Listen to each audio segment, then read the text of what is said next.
마태복음 6장 34절 말씀. 그러므로 내일 일을 위하여 염려하지 말라. 내일 일은 내일이 염려할 것이요 한날의 괴로움은 그날로 족하니라. 좋은 날입니다. 성령님께서 오늘도 여러분들의 심령 가운데 큰 은혜와 평강으로 함께하여 주시기를 주님의 이름으로 축복합니다. 오늘 저는 여러분들과 함께 우상 죽이기 4번째 시간으로 좀 재미있는 제목을 잡아봤습니다. 왜 세계 유명 증권가에는 황소상이 세워져 있을까? 설교 제목으로 한 번도 이런 제목을 잡아본 적이 없는데 오늘 이런 제목을 가지고 여러분들과 함께 은혜를 나누기로 원합니다. 여러분, 증권가에서는요, 호황장 혹은 강세장, 상승하고 있는 그런 시장의 상황을 일컬어서 이야기할 때 불마켓이란 표현을 합니다. 뭐 한글말로는 정확한 대칭되는 그런 표현이 없어서 강세장, 상승장 이렇게 이야기하는데 황소가 지금 마치 이렇게 막 달려가고 돌진한 것 같은 그런 시장 상황이다라는 그런 모습을 빗대어서 불마켓 이렇게 이야기한다는 것이죠. 자, 거기에 대해서 유래가 어떻게 됐냐라는 그런 몇 가지 설이 있습니다. 근데 대부분의 사람들은 이제 이렇게 이야기를 합니다. 황소가 마치 다른 짐승들하고 싸울 때 이렇게 머리를 치받아서 다른 동물들을 이렇게 아래에서 위로 치받아 올리는 것처럼 마치 지금 시장 상황이 그렇게 지금 아주 강세다, 상승이다 라는 것들을 이야기할 때 그런 모습들을 빗대어서 상승장, 강세장 이렇게 할 때 불마켓이라는 표현을 쓴다는 것이죠. 거기다 황소를 갖다가 댔다는 것입니다. 자, 그런데 또 어떤 사람들은 거기에 대해서 이렇게 이야기를 하죠. 이유는 황소 때문이다. 황소의 어떤 면들 때문입니까? 황소의 생명력, 번식력 이런 것들처럼 아주 좋은 투자 성적을 거둘 수 있기를 기대하는 마음에서 어떤 일종의 주술적 믿음과 기대를 심어서 불마켓이다 그렇게 부른다는 것이죠. 저는 이것이 더 또 일리가 있다라고 생각을 합니다. 자, 그런데 여러분 그런 대표적인 모습들을 나타내는 그 대표적 믿음을 보여주는 유명한 사례가 있죠. 이제 여러분 한번 그림을 보실 텐데 이 미국 뉴욕에 있는 또 맨하탄 월스트리트에 있는 차징 불, 돌진하는 황소라고 하는 유명한 상입니다. 1987년도에요. 미국의 블랙 먼데이라고 해서 아주 대규모 증시 폭락 사태가 일어납니다. 그리고 그 이후에 사람들이 많이들 의기소침해진 그런 상황이었는데요. 그때 어떤 작가, 디 모니카라고 하는 미국 작가가 이 조각상을 아주 기습적으로 이 월스트리트 거리에다가 갖다 놓습니다. 그리고는 미국이 다시 이렇게 일어날 수 있기를 바란다라는 것을 염원하는 마음으로 그것들을 갖다 놨다. 근데 그것도 이제 크리스마스 열흘 전인가요? 그것을 갖다 놓으면서 크리스마스 선물로 뉴욕에게 또 미국인들에게 이것을 선물하기 원한다라고 해서 그런 걸 갖다 놨다는 거예요. 뭐 기습적으로 허가받지 않고 놓은 거기 때문에 뉴욕시에서 그것을 철거하려고 했는데 시민들 반응이 너무 좋아서 그것이 이제 영구적으로 그 자리에 있게 되었다라는 것입니다. 자, 그런데요, 뭐 여러분들이 이제 이 그림 안에서 여러분들이 보시는 것처럼 이 불마켓, 그러니까는 이 황소가 돌진하는 이 모습들, 이것이 그냥 사람들 마음 가운데 아주 그냥 믿음과 기대와 뭐 좋은 그런 마음들을 갖다 줬던 것 같아요. 그래서 지금 뭐 미국, 뭐 뉴욕이나 맨하탄 가보시면 뭐 다들 한 번쯤 가보는 명소가 됐다라고 하죠.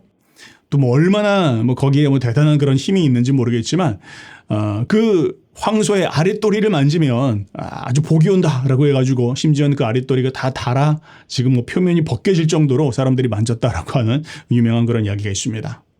자, 그런데 여러분 좀 놀라운 것이 있습니다. 그건 뭐냐면 이게 미국에만 있는 게 아니고 이 황소상이 세계 곳곳 금융가에 다 있다라는 거예요. 이상하지 않습니까? 아니 다른 것들도 갖다 놓을 수 있는데 왜 하필이면 황소상을, 왜 하필이면 돈이 몰려있는 그 금융가들에는 왜 이런 것들을 갖다 놓을까? 여러분 한번 질문해 보시면 어떻게 생각하십니까? 왜 그런 거라고 생각하십니까? 여러분 지금 이제 뭐 보통 뭐 세계 경제를 이야기하는 사람들이 뭐 지금은 조금 많이 꺾였지만요. 중국에 대해서 이야기하기를 미국의 강대국의 지위를 중국이 빼앗으려고 한다라는 그런 이야기들 많이 하죠. 심지어 그래서 한 10년 전에, 한 10년, 15년 전에 중국에서는 아예 정부가 이 뉴욕에 있는 이 맨하탄에 있는 이 차징불 돌진하는 이 황소와 같은 것을 우리에게도 이것을 갖다 놔달라. 그렇게 하면서 아까 그 월스트리트에 만들었던 디모니카라는 거 하는 그 작가에게 특별 의뢰를 했다라고 합니다. 그런데 여러분 재밌는 게 뭐냐면 그 사람에게 특별 의뢰를 하면서 중국 정부가 요청한 게 있습니다. 우리는 이 월스트리트 것보다 2배나 더 크고 2배나 더 강하고 2배나 더 붉고 아주 젊은 그런 놈으로 만들어 주십시오. 특별 요청을 했다는 거예요. 그래가지고 상하이에 이것을 갖다 놨다라는 겁니다. 상하이 증권거래소 금융가에다가 그것을 떡하니 갖다 놨다는 거예요. 신기하죠? 왜 이 똑같은 황소를 또 왜 이것을 증권가에다가 이것을 갖다 놨을까? 참 의문입니다. 그런데 여러분 그게 여기만 멈추는 게 아니에요. 독일의 프랑크푸르트 증권거래소, 또 인도 뭄바이 증권거래소, 호주 시드니에, 또 대한민국 서울 여의도에 다 이 돈이 몰려있는 곳에 이 황소상이 서 있다라는 것입니다. 도대체 왜 사람들은 이 황소상에 열광하는 걸까? 또 도대체 왜 사람들은 이 금송아지를 숭배하는 것일까? 왜 이것을 그렇게 세우려고 하는 것일까? 저는 오늘 여러분들과 함께 이 주제에 대해서 한번 생각해 보기를 원합니다. 자, 여러분 여기에는 사실 성경적인 뿌리가 있고 아주 인류학적인 뿌리가 있죠. 금송아지 숭배는요, 아주 인류의 깊은 역사적인 그런 뿌리를 가지고 있습니다. 고대 근동세계에 보면요, 이 황소 숭배는 아주 널리 퍼져 있는 대표적인 종교 현상이었습니다. 여러분 황소가 어떤 그런 특성을 가졌습니까? 황소는요 보통 집안에서 키우는 소들과 다르게 아주 그냥 길들여지지 않는 그런 야수성을 가지고 있죠. 강한 힘이 있고 아주 번식력이 대단하고 생식 능력이 아주 대단한 그런 동물이 바로 그런 황소로 대표되어집니다. 그런데 고대의 사람들은 그것들을 보면서 부러워했다는 것이죠. 저런 것이 우리에게 있어야 된다라고 생각했고 또 그런 것들을 추구하기 시작하면서 황소 숭배를 시작한 것입니다. 그래서 우리가 성경에 보면 이집트, 애굽에 보면요. 애굽의 아피스라고 하는 신이 있습니다.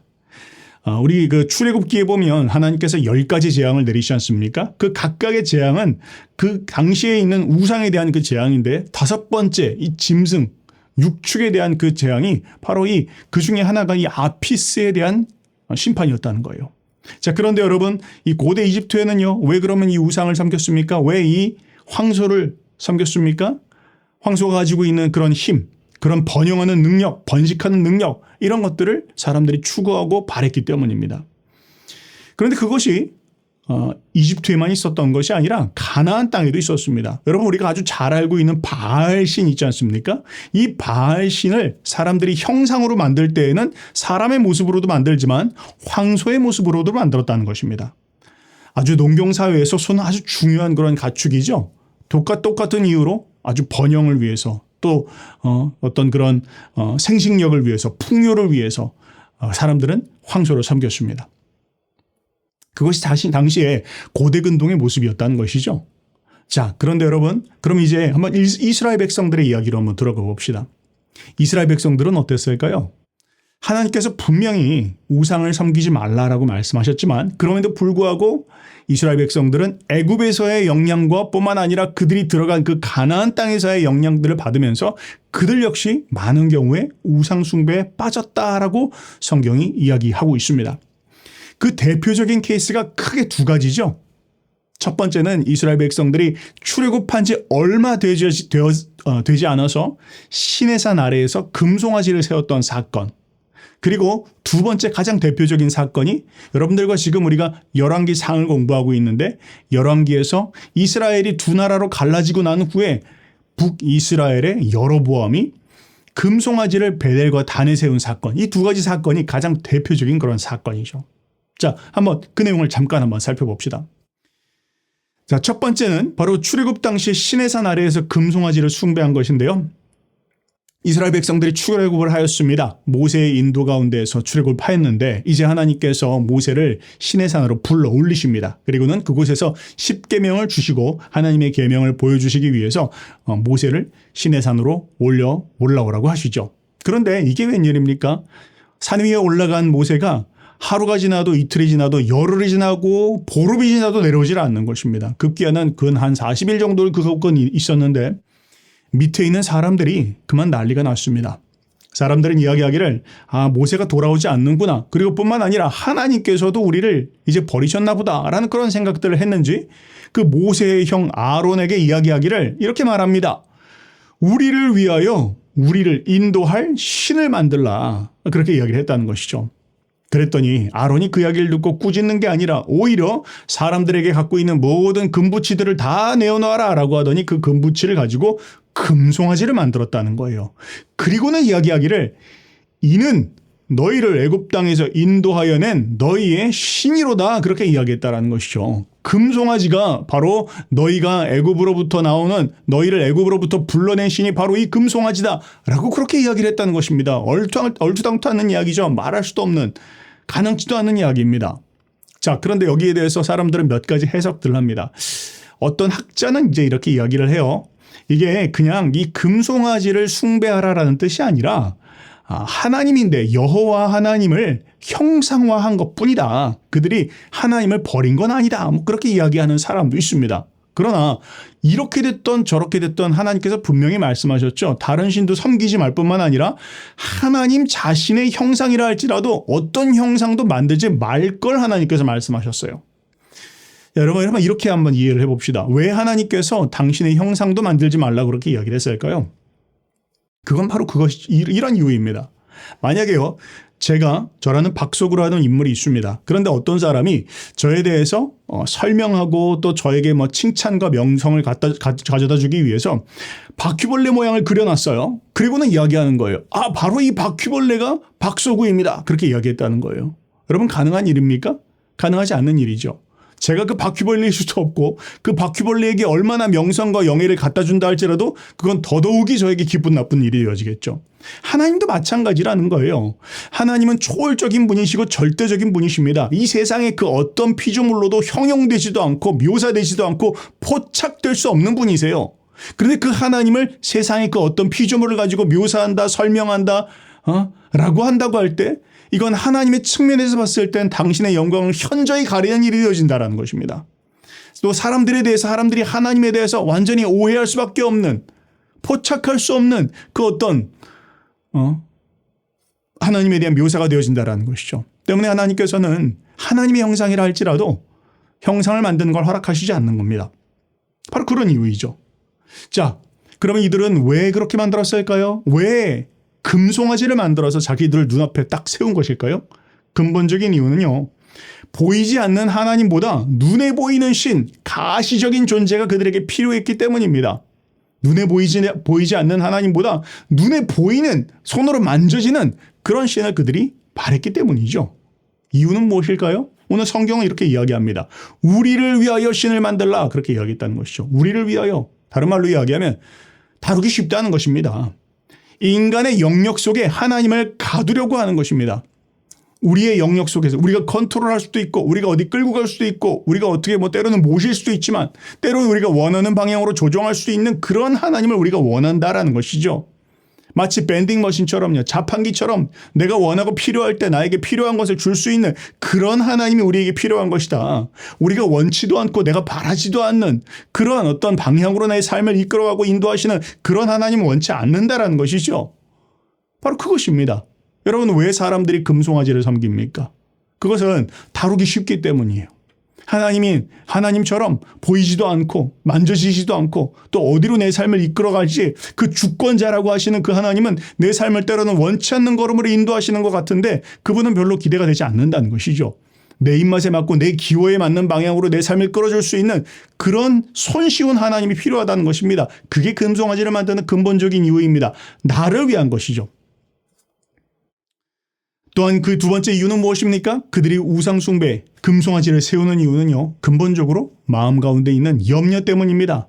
여러분, 우상숭배는 걱정과 염려의 산물입니다. 보이지 않는 하나님을 가지고는 이 염려의 문제를 해결할 수 없다라는 거예요. 근데 그 보이는 그 어떤 것 때문에 그 금송아지를 두고 섬기면서 나아갈 때 우리가 뭔가는 그래도 마음의 위안을 얻고 무언가 내 마음 가운데 염려와 근심을 덜 수 있다라고 생각하는 것이죠. 오늘날 한번 생각을 해볼까요? 여러분, 오늘날 사람들은 10년 가운데 마음속에 근심과 염려를 붙잡고 살아갑니다. 걱정과 염려와 두려움을 그냥 마음 가운데 섬기면서 살아갑니다. 이 마음을 내려놓지 못하는 한 우리는 하나님을 제대로 섬길 수가 없습니다. 여러분, 우리 가운데 근심하고 염려하는 것, 그것이 바로 우리의 마음 가운데 우상을 만들어내고 있다는 거 아십니까? 여러분, 사람들은요, 하나님을 믿기보다는 보험을 더 믿습니다. 그리고는 그 보험보다는 더 눈에 보이는 걸 더 믿죠. 금덩어리 손에 있다라고 하면 그걸 더 믿을 겁니다. 그리고 뭐니 하더라도 정말 손에 잡히고 확실한 것만큼, 아파트 이런 것만큼 확실한 거 없죠. 여러분, 사람들한테 한번 물어보시기 바랍니다. 스스로한테 한번 질문해 봅시다. 당신은 당신의 삶을 이끌고 또 앞으로 이끌어갈 분을 하나님이라고 생각하십니까? 아니면 당신의 아파트라고 생각하십니까? 뭘 더 확실하게 근거하고 있습니까? 뭘 더 확실하게 의지하고 계십니까? 눈에 보이지 않는 하나님입니까? 혹은 확실하게 알 수도 있고 얼마인지도 알 수 있고 금방 팔 수도 있는 그런 아파트가 당신의 삶을 확실하게 보장한다라고 믿습니까? 만약 여러분 여기서 지금 망설이고 있다면 우상 숭배하고 있는 것입니다. 확실하게 하나님이시죠? 라고 만약 여러분들이 생각하고 그렇게 살고 있다면 이 부분에 있어서 자유하겠지만 그러나 그렇지 않다. 걱정되는데 라고 여러분 망설이고 계신다면 한번 짚어보시기 바랍니다. 바로 그런 이유입니다. 여러분, 우리 마음 가운데 하나님은 하나님께서 내 삶을 주도적으로 이끌어가기를 원하시고 우리가 염려와 근심으로부터 자유하기를 원하십니다. 그런데 만약 우리가 내 삶을 인도하시는 분, 이제까지도 그리고 앞으로도 인도하실 분 뿐만 아니라 내 삶의 모든 염려와 걱정들을 주님 앞에 내려놓을 수 있고 그분께 맡겨드릴 수 있다면 우리는 우상 숭배가 아니라 진정한 하나님과의 관계 안에서 그분의 주도권을 내어드리는 삶을 우리가 살아갈 수 있는 것입니다. 자, 두 번째 장면 한번 돌아봅시다. 두 번째 장면은 북이스라엘에서 여로보암이 금송아지를 세운 사건이었죠. 자, 거기에 대해서 성경은 뭐라고 이야기합니까? 이렇게 말합니다. 열왕기상 14장에요. 가서 여로보암에게 말하라. 이스라엘의 하나님 여호와의 말씀이 내가 너를 백성 중에서 들어 내 백성 이스라엘의 주권자가 되게 하고 나라를 다윗의 집에서 찢어내어 내게 주었거늘 너는 내 종 다윗이 내 명령을 지켜 전심으로 나를 따르며 나보기에 정직한 일만 행함과 같지 아니하고 내 이전 사람들보다 더 악을 행하고 가서 너를 위하여 다른 신을 만들며 우상을 부어 만들어 나를 노엽게 하고 나를 내 등 뒤에 버렸도다. 뭐라고 이야기하고 있습니까? 똑같은 이야기를 하고 있어요. 출애굽했던 이스라엘 백성들이 가지고 있었던 그 염려와 건심과 근심과 걱정, 이것이 여로보암의 심령 가운데도 그대로 있었던 거였어요. 여러분, 뭐 걱정했습니까? 사람들이 떠나는 것을 두려워했죠. 그래서 예루살렘이 아니라 베델과 단에다가 금송아지를 놓았죠. 그래서 일반 백성들로 하여금 제사장을 세웠죠. 그래서 절기를 변개했습니다. 이 모든 근본적인 마음의 동기는 무엇이었습니까? 염려 때문이었습니다. 두려움 때문이었어요. 또 자기 자신 때문이었습니다. 사람들이 나를 떠나고 나를 왕으로 인정해주지 않는 그런 일들을 보지 않기 위해서 금송아지를 세운 것이죠. 여러분, 이것이 오늘날 우리에게도 마찬가지인 것입니다. 한번 종합적으로 한번 정리를 해봅시다. 여러분, 과거 이스라엘 백성들이 우상 숭배를 했고 금송아지를 세웠던 것이 오늘 우리의 삶 가운데 일어나고 있지는 않습니까? 우리는 눈에 보이진 않지만 또 내 삶을 인도해 나가시는 믿음의 대상이요 내 삶의 주권자이신 하나님을 믿기보다 눈에 보이는 그런 어떤 손에 만져지는 다른 그런 대상들을 혹시 마음 가운데 추구하고 있지는 않습니까? 그것이 돈일 수도 있고요. 그게 성공일 수도 있고 그것이 권력일 수도 있고 그것이 성일 수도 있고 그것이 어떤 외모라든지 어떤 성공이라든지 이런 것일 수도 있습니다. 좀 더 확실한 것, 이런 것들을 추구하는 것들. 이 모든 것들이 바로 우리의 우상 숭배가 될 수 있다는 것입니다. 만약 여러분 우리 마음 가운데 이런 것이 내 삶의 진정 내 마음에 있는 염려와 근심과 두려움을 해결해 줄 수 있다고 생각하신다면 그건 큰 착각입니다. 우상 숭배는요. 결국 우리 마음 가운데 이 두려움의 문제를 해결해 주지 못합니다. 염려의 문제를 해결해 주지 못합니다. 성경은 이야기합니다. 우상은 그저 목석일 뿐이다. 우상은 자기 스스로도 간수하지 못하는 존재라고 성경은 이야기하고 있습니다. 성경은 뭐라고 이야기하고 있습니까? 마태복음 6장 25절 말씀에 이렇게 이야기하고 있습니다. 그러므로 내가 너희에게 이르노니 목숨을 위하여 무엇을 먹을까 무엇을 마실까 몸을 위하여 무엇을 입을까 염려하지 말라. 목숨이 음식보다 중하지 아니하며 몸이 의복보다 중하지 아니하냐. 31절. 그러므로 염려하여 이르기를 무엇을 먹을까 무엇을 마실까 무엇을 입을까 하지 말라. 이는 다 이방인들이 구하는 것이라. 너희 하늘 아버지께서 이 모든 것이 너희에게 있어야 할 줄을 아시느니라. 그런즉 너희는 먼저 그의 나라와 그의 의를 구하라. 그리하면 이 모든 것을 너희에게 더하시리라. 그러므로 내일 일을 위하여 염려하지 말라. 내일 일은 내일 염려할 것이요 한날의 괴로움은 그날로 족하니라. 뭘 말하고 있습니까? 염려하기를 멈추라는 것입니다. 그리고 하나님께 나의 삶의 문제를 맡기라는 것입니다. 그리고 우리는 하나님의 주권을 인정하며 그분이 우리 가운데 말씀하시고 이끄시는 삶으로 내 삶의 초점을 맞추라는 것이죠. 그때 우리는 우상숭배로부터 벗어날 수 있는 것입니다. 여러분 오늘 제목이 무엇이었습니까? 왜 세계 유명 증권가에는 금송아지가 서 있을까? 왜인 줄 아십니까? 제일 근심하고 있기 때문입니다. 제일 그 사람들이 돈이 몰려있고 큰 돈을 만질 수 있고 내 삶에 안정을 줄 수 있는 그 만몬이 서 있는 그 자리에서 이것이 우리에게 만족과 행복을 가져다 줄 수 있다고 생각하지만 그러나 사실 바로 그 자리가 가장 허망한 자리이고 그 자리가 가장 염려되는 자리이고 언제 망할지 모르고 언제 다 정말 모든 것들 다 잃어버릴지 모르겠다라는 그런 마음의 근심과 염려와 불안이 그들의 마음 가운데 꽉 차 있는 공간, 바로 그 자리가 바로 그것이기 때문입니다. 바로 거기에다가 사람들은 금송아지를 세워놓고 있다는 것이죠. 여러분 우리는 어떻게 해야 합니까? 하나님이 내 삶을 인도하신다라는 것으로 돌아가야 합니다. 하나님이 내 삶을 책임지십니다. 그분이 내 삶에 참 자유를 주십니다. 내 삶의 두려움을 거두시고 우리를 모든 멍에로부터 벗겨주시는 분이십니다. 그분이 내 삶을 세상으로부터 건져주셨다 말씀하시고 그분이 내 삶을 이끌어 가신다라고 말씀하고 계십니다. 그분께 우리의 삶을 맡기고 나아갈 때 하나님이 주시는 참된 평안과 기쁨을 맛볼 수 있을 것입니다. 그렇게 승리하시는 저 여러분들 되시기를 주님의 이름으로 축복합니다.